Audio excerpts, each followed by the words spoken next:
Good morning, everybody. Welcome back to Cure for the Common Game. Today we're going to talk about Sliver Overlord and everybody's, well, I was going to say everybody's favorite, but you know what? I found that there's no middle ground with slivers. You either love them or you hate them. I haven't found anybody that's like, meh. But Sliver Overlord, probably, in my opinion, one of the best of the Sliver Legends, simply because it does search out whatever you need. And of course, it's halfway decent in the mirror match in the event that ever happens. Now, I think I'll go through just the run-of-the-mill, what I call the rank and file slivers first. A lot of these doesn't require much. You know, they are pretty much just bodies that have the sliver creature type that gives something. I mean, First Strike's not amazing, but it's a great combat mechanic. All of the +1 guys, whether it's green or white. Now, Shadow Sliver is just about probably the last one you'll play in the game because, after you give them all Shadow, you tend to swing for the kill. And you really need to anyway because it's not like your creatures can block anything after that point. Harmonic, I really like because they 187 when they come into play, so it's really sweet. I said a lot of these, all of the plus ones. Fate Seal. Why hadn't we seen that mechanic again? Bone Splitter +2. It's, as I said, a lot of the Double Strike is not bad. A lot of these are just, ooh, that root sliver there didn't want to be boxed. A lot of times this will be your, one of the first things you'll search for.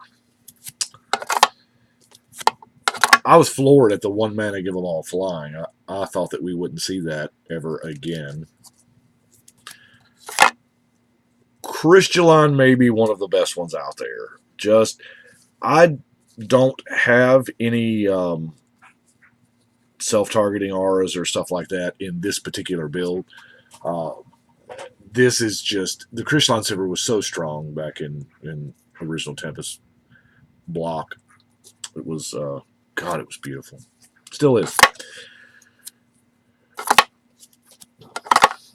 I like the shift to white, pumping instead of just the green. Fungus is really neat if you can find a way to ping your own creatures and them not die. You can, it's kind of fun. Like I said, a lot of these are just slivers that do sliver things.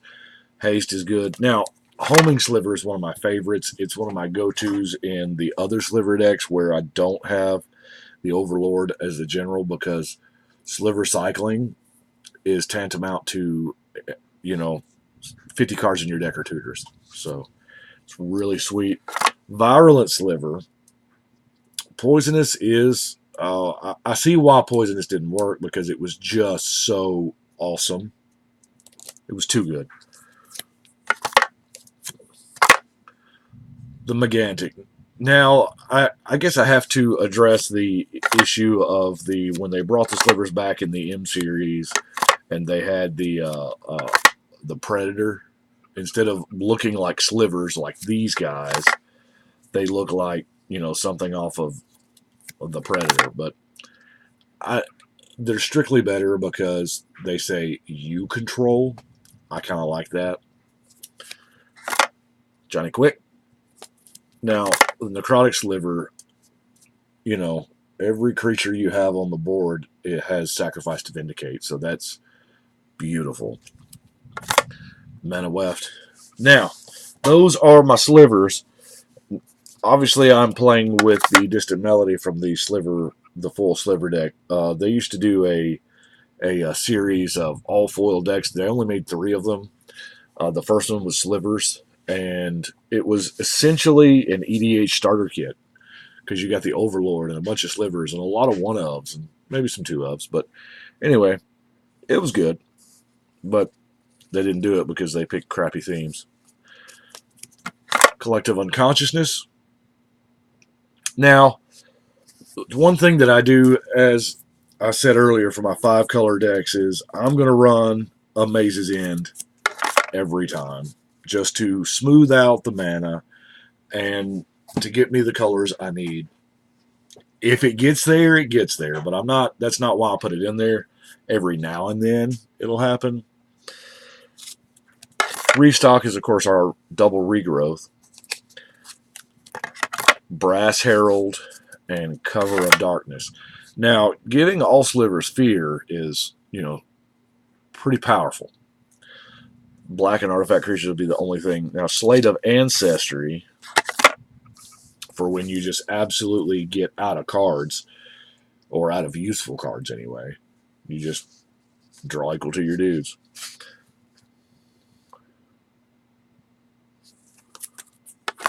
Call the Kindred is one of those cards I'm playing in here because, well, let's face it, I'm not really playing it anywhere else.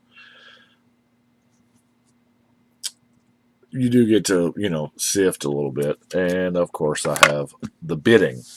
Now, the last 3 cards I have are... the Changelings always feel like a little cheaty face when I do a tribal deck. But there's something about Chameleon Colossus that I just cannot overlook.